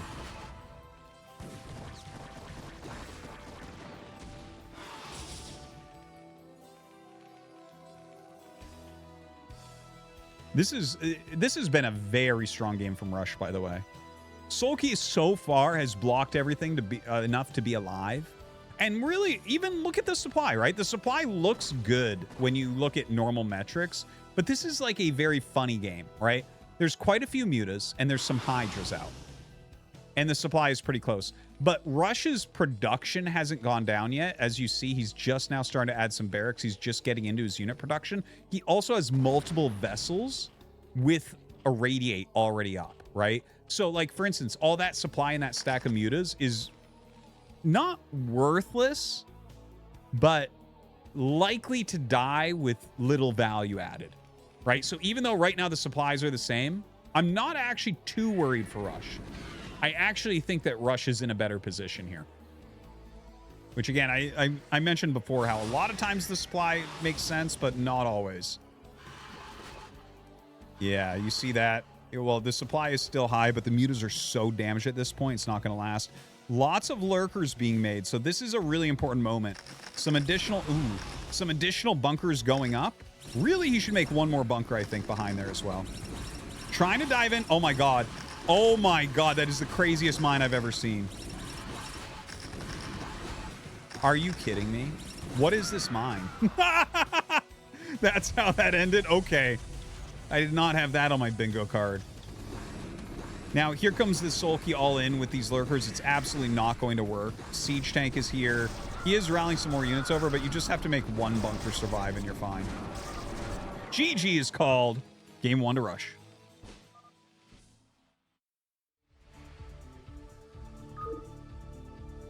All right, here we go. Game number 2. Rush going up against Sulky. Rush leading 1-0 as we go into Octagon. Let's do it. Bottom left, our Terran player. It is Rush.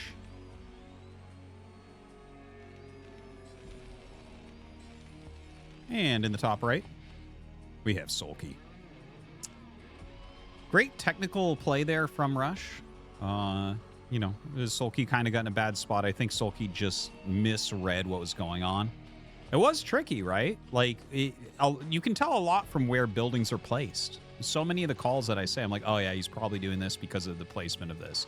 Because it just, if you have your barracks right in front of your base, it's so that you can defend with your Marines as well.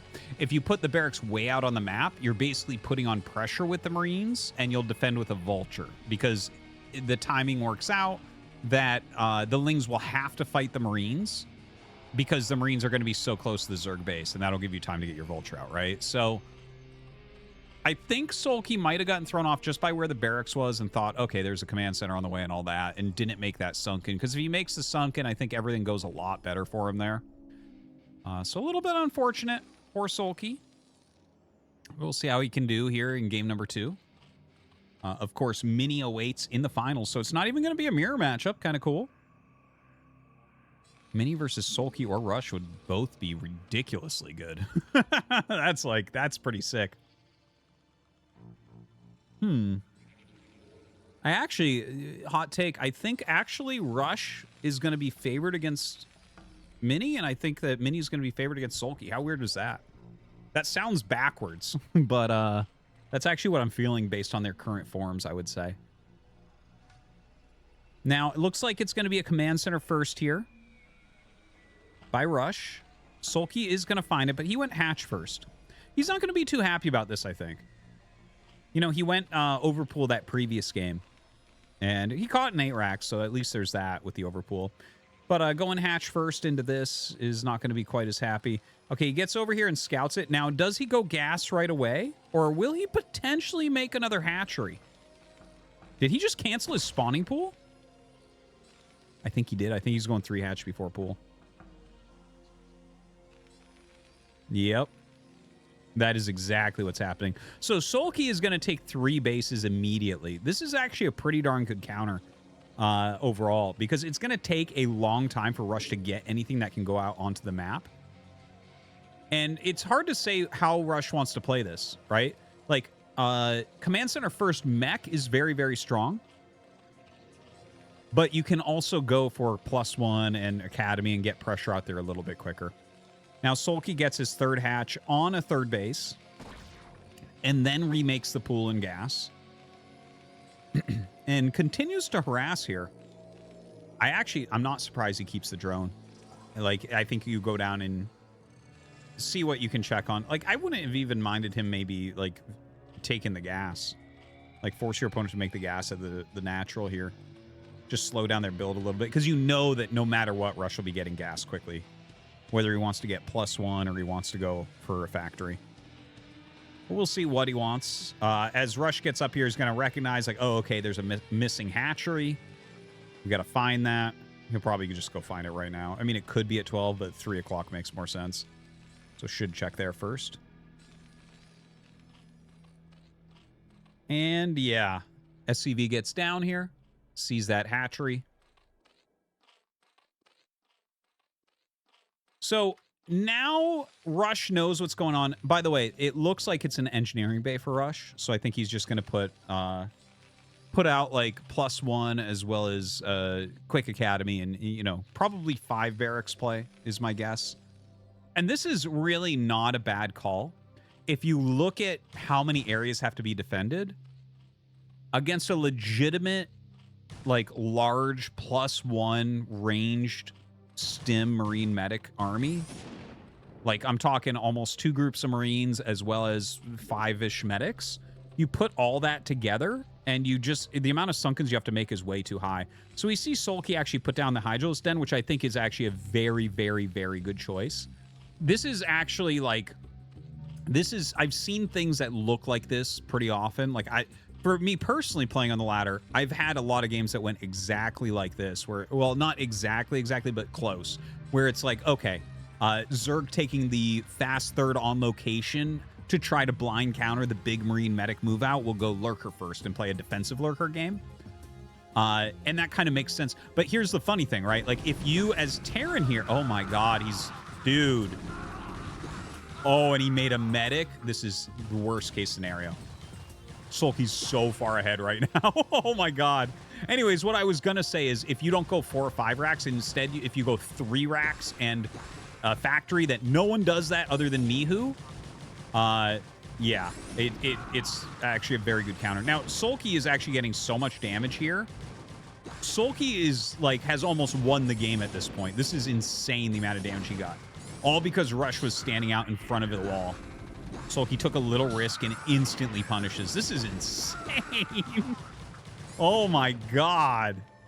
He got so many SCVs here. This feels to me like an unwinnable game for Rush. Yeah, GG.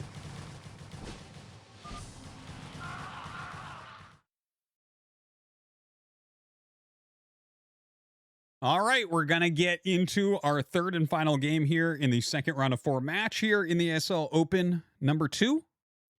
And it's going to be on Backrooms. We have Rush against Sulky. Tied up 1-1 right now. Sulky with a very decisive victory.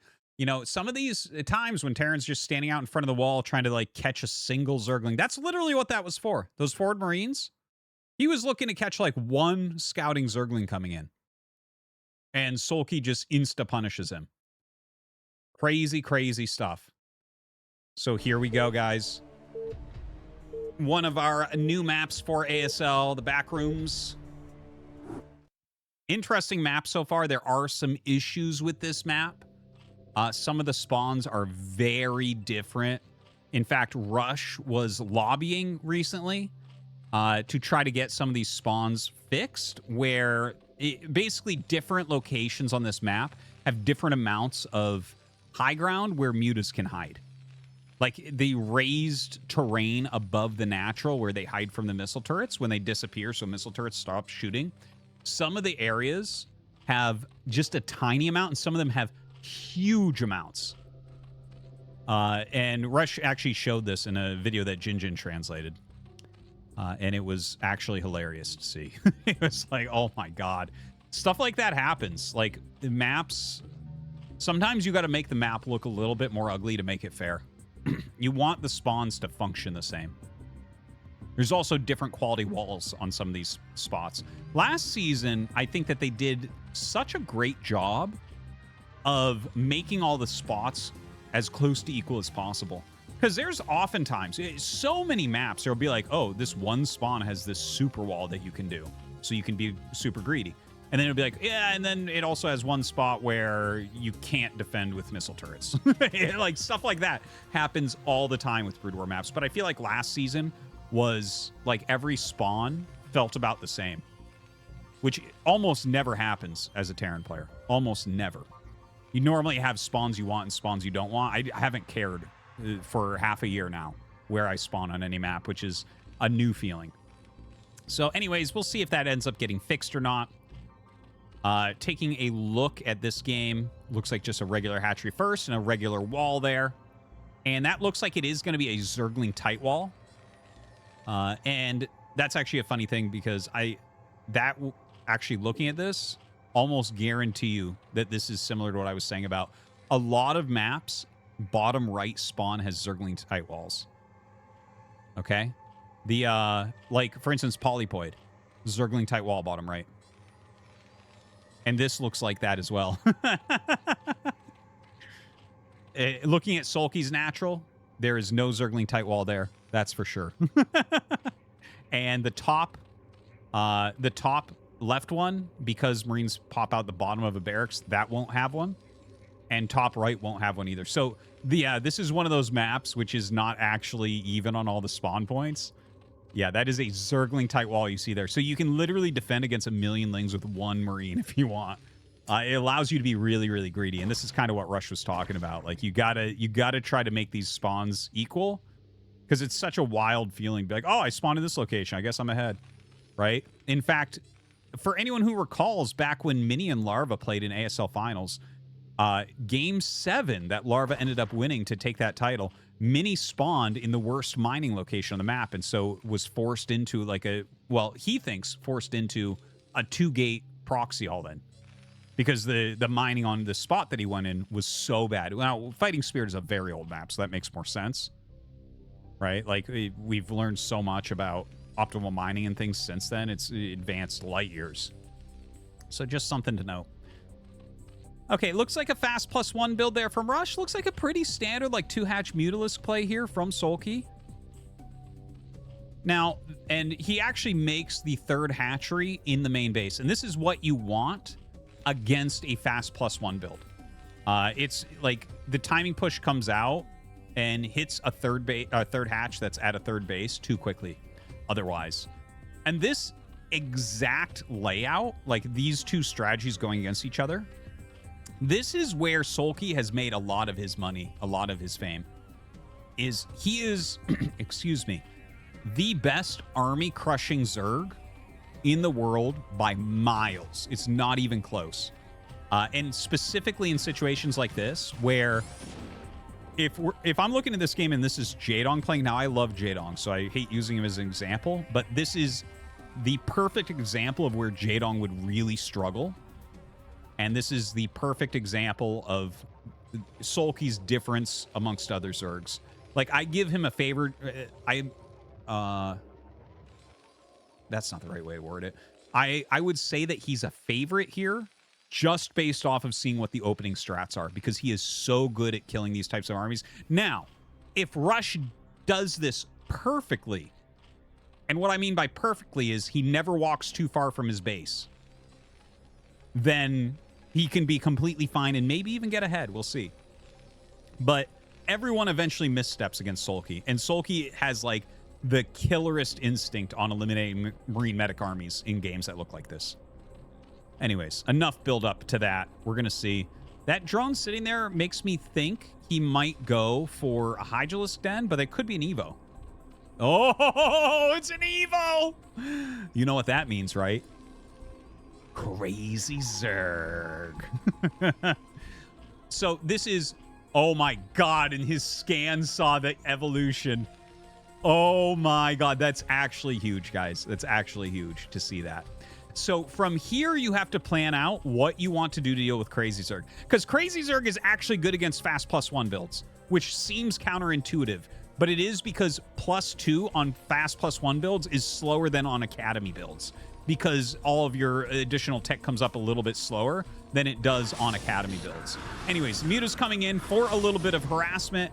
Kill a couple SCVs, prevent one of those missile turrets, flying into the main base. Oh no, no missile turrets down here. Dude, this is looking so good for Sulky right now.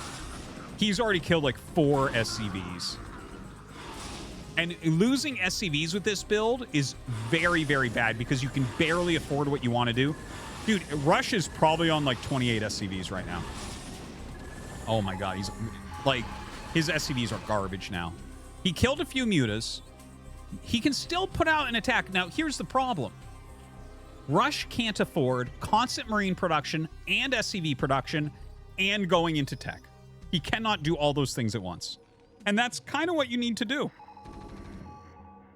Right? The build can barely afford those if you're protecting your SCVs. He's lost way too many. Now, look at this.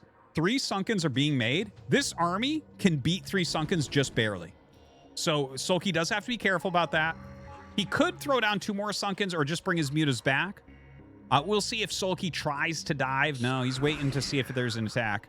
He's keeping his Mutas a little bit further away. He wants Rush to attack in there because that'll win Sulky the game. Sulky is a player that if you lose an army like of this size at this point, he doesn't lose from there ever. 4th sunk. Rush should go home right now. This is actually really dangerous. The 4th sunken puts it right on the line against this. And if Sulky counterattacks and is secure, then he's going to get a lot of damage. Okay, factory has been started. It is, again, a little bit late. Rush is trying to refill his SCVs here as well. He is trying to create as many Marines and medics as he can afford as well. Really nice. Just taxing anything that Rush is doing is very strong at this moment. I believe we have a drone in the top left, but I'm not 100% sure if that's a drone or an Overlord. See if the Marine goes all the way to check it. I'm surprised he's still out here with this Bioforce. If Sulky finds that, man, you're going to be in trouble. Oh, he sees it. He sees it. Okay, picking off a couple like this. Now you should go and harass that other group, maybe. Pick off some pieces on the side. By the way, see all the lings in the center and how he's moving them towards the center? This is how Sulky plays this. And you can watch, if you look at the mini-map, watch the little red box and where Sulky's jumping to. Jumps over there to macro up, send his drones where he needs, comes over here to harass. He's actually having to deal with the Marines in the top left, so he sent his Lings up there. But basically, he's getting ready for a potential army crush. Now, he's added a bunch of Sunkens. Hold on, takes out this turret. Goes after the SCV on the starport. Just being very efficient with these mutas. Lings hidden off to the side so they can't be aggroed. I like that.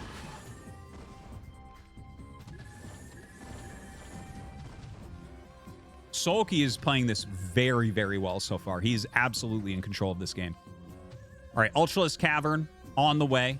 Crazy Zerg, as I said. Oh, for those of you who don't know what Crazy Zerg is, I'm sorry. I apologize. I didn't name the build, despite what Tasteless seems to think. The Koreans named it. So Crazy Zerg is when you skip Defilers and Lurkers, and you go directly to Ultralisks. It basically, as soon as you see an Evolution Chamber as early as he got it, that's because you're just railing out carapace upgrades. So basically, you hit a huge power spike when you get +2 carapace on Ultras, as well as their carapace and speed upgrades. Huge power spike. It's very, like, Rush, if Rush wins this, it's so impressive. But I have seen him win terrible games like this before, like from terrible positions, but it's Sulky's against, so it doesn't feel realistic. Now, the Lings are coming down. We'll see if he actually loses these or not. Okay, he pulls back pretty quickly on those, so that's good. Sulky continuing to just grind down the Marine medic count. The thing is, you have to hit a critical mass of Marines and medics. You need a lot to fight against Crazy Zerg, a huge cloud of them. And I don't see Rush hitting that. And he doesn't have, like, an add-on, so he can't do a Siege Tank push through the Sunkens. Yeah, he's got 1-1 upgrades. His science facility isn't done yet. Which is, I mean, it's a little bit late because he took damage early. Oh, here's the attempted army crush, but actually Rush joins up. Look at how quickly Sulky turns and runs. Rush is trying to attack towards top left.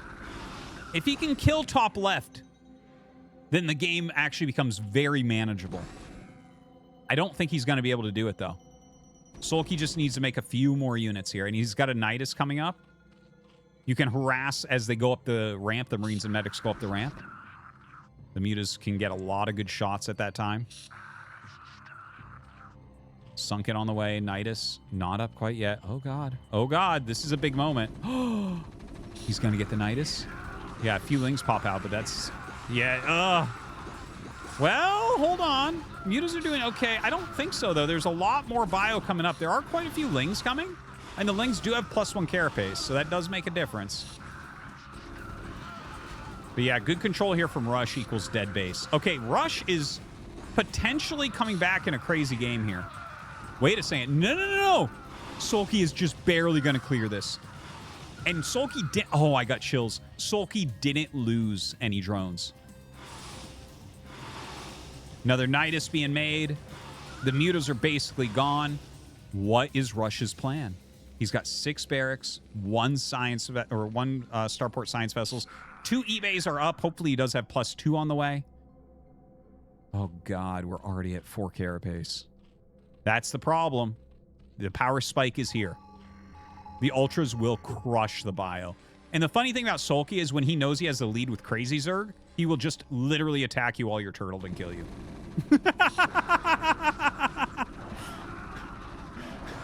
Yep. He hit the power spike. That's gonna be it. Like Sulky's got it. GG, Sulky to the finals.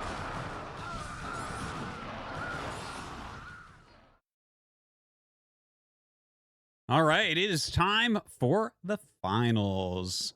Iolos going to be our first map. This is the 3-player version of the old map, Katrina. Haven't seen that many games on this map yet. I've seen a fair amount of Terran versus Protoss games here, and they look exactly how they looked on Katrina, where the Protoss goes Nexus first into carriers and Terran dies. Don't know about this matchup, though, and we're going to see. Let's get started. Mini against Sulky. I think this is a great matchup. This is like a real contrast in styles as well. Cannot wait to see how this one goes down. And here we go. In the bottom left on this 3-spawn map, we have Mini. And in the top center, we have Sulky. Very, very exciting, guys. So basically, if you don't remember the map Katrina, which is totally reasonable because it was a map in like 2006 or something, or no, 2007. Yeah, 2007, I think.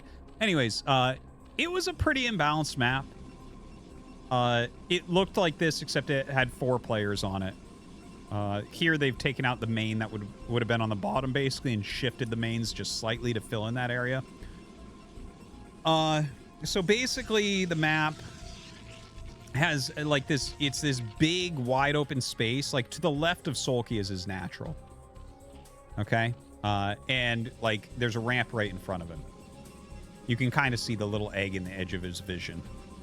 Same. Yeah. See, you see it there with, Mini that we were just looking at as well. The battlecruiser and the egg kind of helped to wall it a bit. But basically like very fast expansions are pretty common. Yeah, for PVZ, I haven't seen too many PVZs here yet. I think I saw one, and it was also a gateway opener. So Mini probably going to try to put some pressure on with Zealots while expanding behind. But yeah, other than that, like, you can see there's a lot of expansions on the map. They're kind of far out from the main and natural area. Not really sure what the balance of this is going to be for PVC. I would imagine a little bit Protoss favored. As the, basically, so having a ramp you have to go up to do rushes it makes it a little bit harder for things like 3-hatch Hydra to break Protoss. And we've seen a huge shift towards maps like that last season as well. So Mini right now harassing a bit with the probe.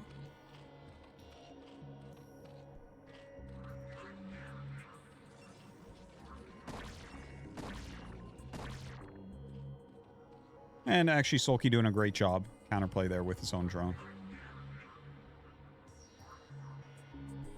Looks like this is where Sulky would like to take his third base.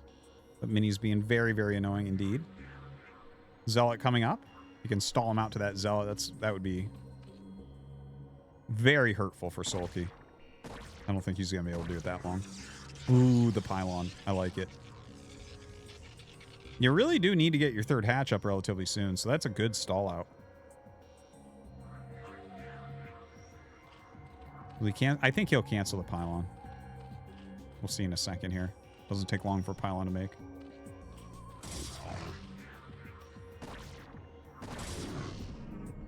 All right, great snap on that probe. Zealot is not going to last too long. Ooh, good micro there. And he actually did let that pylon warp all the way in. So really wants to block that base as long as possible. Maybe forcing Sulky to take another location as his third. That has to be very annoying as Sulky. It looks like he's actually really thinking about taking another location as well.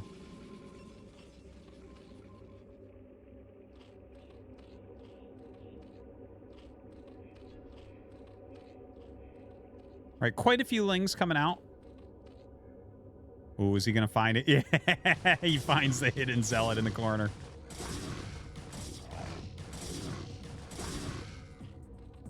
So some good micro there from Mini, who has started his Nexus at home, by the way. Looks like there's maybe a counterattack coming in. But with 2 Zealots headed up, I think Sulky has to turn his Lings around. Maybe he's just going to make every larva he has into Lings from here and try to get some counterattack damage. It seems like that's the choice. No cannon even started as of yet. That one hurt Zealot trying to run out to meet his brothers. All right, probes getting transferred. That's a scary amount of Lings to have in your main base. Uh-oh. Sulky has speedlings. Uh-oh. Uh-oh. So this is very quickly turning into a 2-hatchery speedling all-in. It's funny because it feels like Mini kind of forced Sulky into this. Like he put a lot of pressure on, blocked the hatchery and everything, and Sulky just flipped the switch and decided to get aggressive. But this looks to me like it's very good for Sulky. I think Sulky's going to just crush him from here. Well, loses a couple extra Lings. He must have 1 cannon up, right? Here's the real question. Does Sulky continue to make lings from here? Yes, he does. Spire on the way as well. Only one photon cannon. You can break through a single photon cannon. Like, you can, if you just make nothing but lings for a moment here, you can just target down the gateway and get in there. But the zealot count is going up. There's 2 up at the wall. There's 1 back here chasing, or 2 back here chasing, rather. My bad. Very hurt ling still alive. I don't think Sulky has a window right now to end this. Oh, the 2 zealots go out of the way. If he can surround the cannon and... Oh my god, this is the perfect situation to surround that cannon. The zealots are out of the position, and it's already focus fired on an egg, and it won't switch back to lings unless he gives it a manual retarget. Or hit stop or whatever. Alright, Sulky is not going to dive in. Droning up at home here.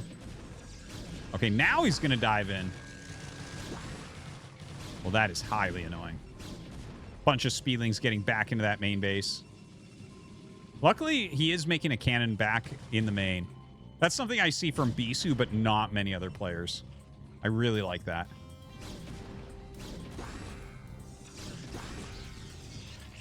Really well-timed cannon back there. Might just be because we're getting close to Mutalisk timing as well, actually. All right, the lings come up, and they will force a cancel on this cannon as well. Warping in cannon is about the weakest thing in the game. It's like drone levels of weak. Just pops to anything. All right, Mutalisk starting to fly across. A single Corsair and 2 Dragoons constitute the anti-air at the main base. Multiple Sunkens being made. Dude, oh, can he kill the Corsair? I think he should jump on the Corsair, if anything. Going after the Dragoon, though. I'm not really sure why he's jumping on the Dragoon so hard. Having a hard time with his micro there, but ends up killing it. Spire taking a ton of damage. This is a crazy game right now.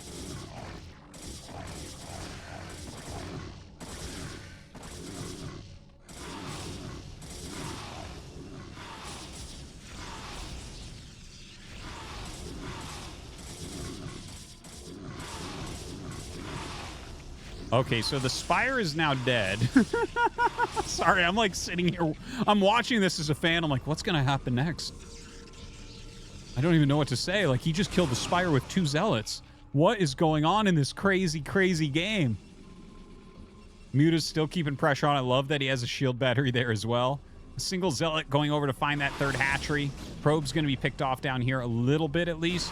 The Mutas are really low. Uh-oh. Uh-oh. Great moving shot execution here from Mini. And Sulky is going to GG. Mini wins game 1.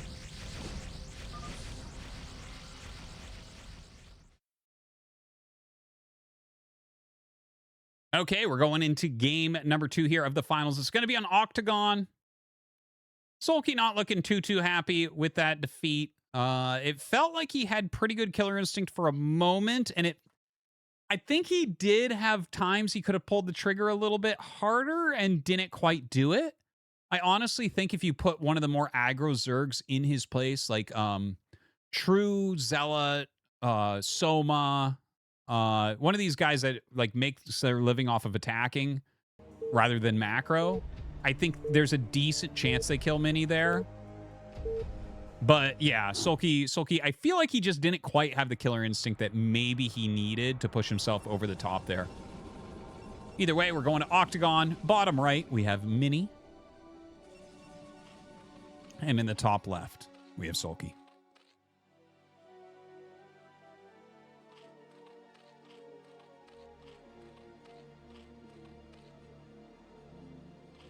Okay. Mini looking pretty darn unbeatable. Protoss is doing well. Let's not forget, wild card match went to Snow. Then Open 1 went to Bisu. And here Mini is 1 game away from winning Open 2. People have been very, very vocal about the Protoss map pool, right? The map pool really heavily favors Protoss for this season. I would say it's similarly on par with the season where Snow beat Flash 3-2. in the round of 8, I want to say. That season, outside of Flash, I think Terrans won. It was either 1 or 0 games against the other races. It was something absolutely insane. I might be just, maybe it was like 2 maps, but like Terrans just got absolutely slaughtered that season. It was very, very bad. And so those were specifically maps that were really good for PvT. This season, it seems like it's more of a snipe against Zerg, but certainly all of the Terran aspects of the maps got turned around into Protoss' favor. Like, for instance, this map, Octagon, this central area was buildable with turrets on the previous season. Here it's not. Only the center where you would, you know, make a couple gateways or a couple barracks. That's the only place that's buildable in Octagon now. So, yeah, it is the pool first here from Sulky. Mini's going to scout that pretty quickly. Going to harass with the drone. He knows that a pool is on the way already, so, you know, can get his defenses up in time. Going to go check the exact timing of this pool to see when he needs it. Third base location is where the first hatch will go down. Mini, once again, checking in. Looks like he's calculated that he can go Nexus before his cannon. So probably will end up being Nexus Cannon Gateway, and I don't think you need 2 cannons for this. Don't believe so. I think if you make the gateway and pull 2 probes if you need them, and that's about it.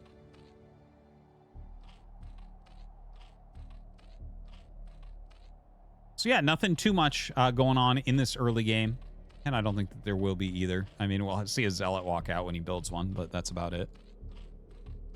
So I'll take this opportunity, because it might be my last, to thank you guys very much for tuning in. Hope you're enjoying these precursors to ASL Season 22. Well, it is technically part of ASL Season 22, I guess. The qualifiers. I think so. But yeah, very exciting about this tournament coming up. Absolutely love it. Cannot wait. You know, to cast the whole thing, to enjoy the games. And please do check out ArtosisCasts on YouTube. Subscribe. Like a video. Leave a message. It's all very helpful. All right. So, Probe actually pulls all the way back. Instead of losing it to those Lings, he just leaves it off the map. I actually don't mind that. It's better than losing it. But now there's no scouting on the map here for Mini. So that can be a little bit annoying, but I'm sure he'll get, because it was technically a Nexus first, he'll get that Corsair out pretty darn quickly to go and scout. And it is cross spawn, and it is Sulky. So 3 Hatch Hydra, not as likely in these situations, but you never know. He's got to check for it either way.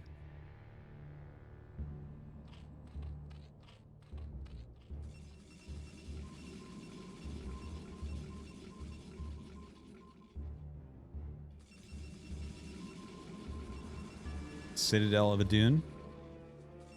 Start it up. Stargate is coming up. No +1 as of yet on the Forge. Kind of interesting. We'll see if he starts +1 for Corsairs. Just bringing that probe up to help block a hole in the wall there so Lings can't get by. Spire starts for Sulky. Don't know that he'll go for like an actual mutalist play.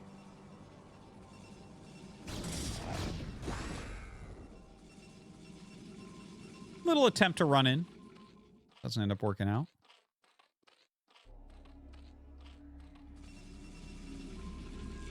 Templar Archives already coming up here as well. That is a very fast Templar Archives. Kind of excited to see if he has something special planned with that Templar Archives. Like, I think it's just to get a fast DT out. Get a little bit more presence on the map. We saw him absolutely dominate in the previous round against Effort with a DT.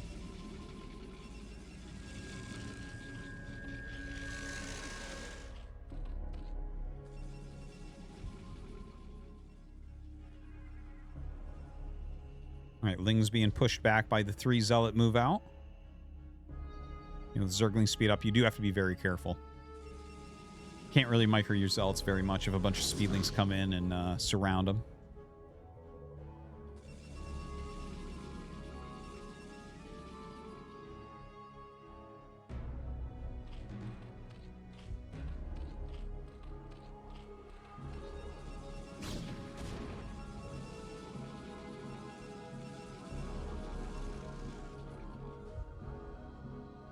So the first Corsair is out. 3 Zealots continuing to walk around. Scourge popping. Kind of looks like it might be Muta. Dark Templar coming out on the map.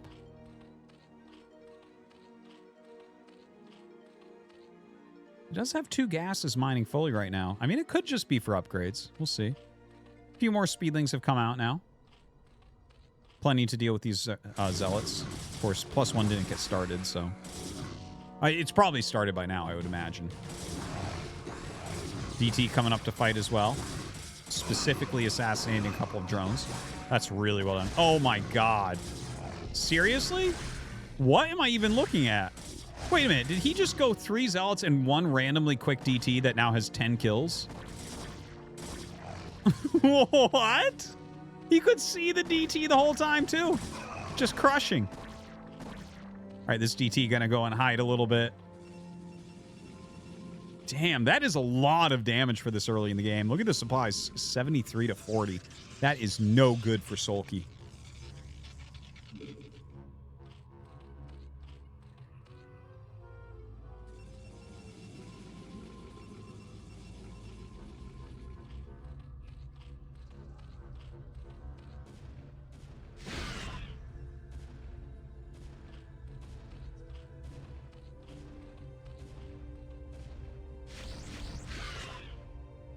Well, 5 Corsairs out flying around. They're not going to find any mutas to fight.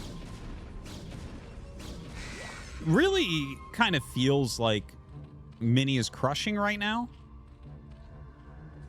I honestly don't even understand the 3 Zealot 1 DT attack. I'm really, like, obviously he caught Sulky, like, droning or something. But I'm so confused what made him think, like... Well, it has to be something I just don't understand as a Terran player. There has to be some moment in there where you're like, oh, no, everyone's droning hard right here. Like, I'll go with just this small amount of units. Try to break in. Like, obviously, the path he went on helped as well. Went undetected for a little bit. Now, the Zealots actually get in here, and the Sunken Colony is not enough. A ton of drones going down. I mean, Sulky barely putting out a whimper here.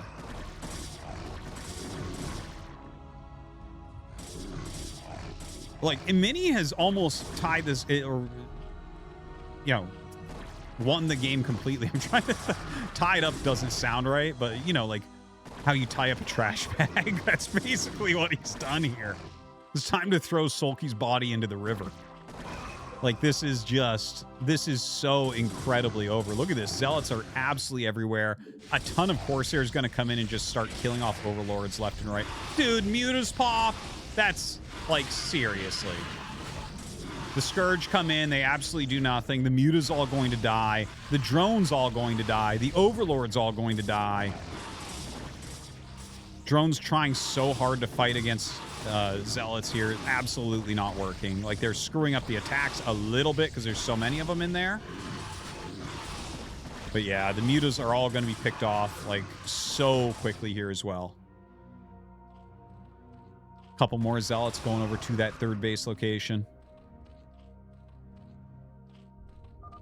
GG is called, and Mini wins the spot. All right, so Mini ends up winning the spot. That's 3 Protosses winning the first 3 tournaments to get into ASL. We're going to have the qualifiers next week on the channel, and we'll see who else is able to get in at that point. But as promised, it's time to look at the actual brackets. So we'll go ahead and open up Liquipedia here. Big shout out to them for doing this. But a bunch of the brackets were shown on the stream as well. But I think Liquipedia does a great job translating those over, so I don't have to scramble my brain to remember everyone's Korean name. So here's the list of players who ended up playing in it. And I mean, there's certainly some players missing, but this is a ridiculously strong lineup that we can see from each race. Wow, the Zerg line is so long there. It's kind of crazy. VM, I never heard of him. Anyways, let's go down and take a look at the brackets. All right, so bracket A here. So we had, okay, Probe. There's Jadong. Jadong took down Sai. Sai is like one of our super cheesy ladder Zerg, and he took down Free. Okay. Cop has been playing really well lately, but looks like he died to Saxry. BTS on his way up. Oh, he beat BCM, the legend. BCM is the guy who eliminated Queen with just double barracks all-ins. He's like a high A ranked Terran player, basically. The legend himself. Looks like Scan was in this bracket. And he lost to Judge. Judge has been very active lately and playing well.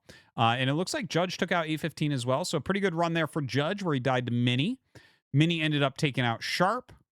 And wow, True took out the Zerg killer himself, Saxry, and Jadong on his way to that finals of this group. So yeah, you see where a lot of these players fell. Let's take a look at Group B. All right, so Mong versus Skay. Skay took out Mong. Actually, I'm not too surprised about that. Skay has been coming up really strong lately, playing tons of ladder. We had Bale over Action, but I'm not surprised Skay was able to take him out. Bale's kind of cheesy, and Skay is getting very solid. Go Rush played.